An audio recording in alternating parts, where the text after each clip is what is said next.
Ang nakikita naman natin ngayon, yung dalawa pang sama ng panahon na minomonitor ng Pag-asa. Meron tayong isang tropical depression nasa labas ng ating area of responsibility at meron naman pong isang tropical storm nasa labas din at sobrang layo pa sa kalupaan ng ating bansa. Bagamat malayo pang dalawang sama ng panahon, ito pong isang tropical depression, may pinalabas na po tayong tinatawag na Tropical Cyclone Advisory. Available po sa ating website yan. Samantala ito, napakalayo po, wala pa pong advisory. Now, in terms of this weather disturbance, ano naman yung inaasahan nating senaryo? So titingnan po natin yung tinatawag nating Tropical Cyclone Threat Potential. Nagpapalabas po ang Pag-asa ng mga scenarios ng mga bagyo na nagko-cover ng up to a 2-week period.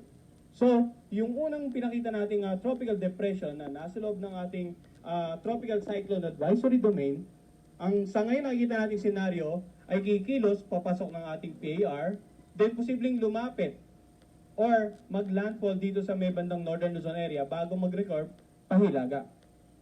Yung pangalawa naman, mas malayong bagyo, inasa natin, posibleng kumilos pa kanluran at pumasok nga ng area of responsibility.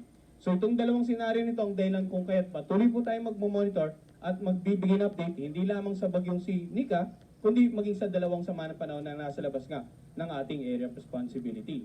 So yan po muna ang latest sa bagyong si Nika. Every 3 hours, magbibigay po tayo ng tropical cyclone bulletin, samantala ang ating press briefing naman po ay every 6 hours.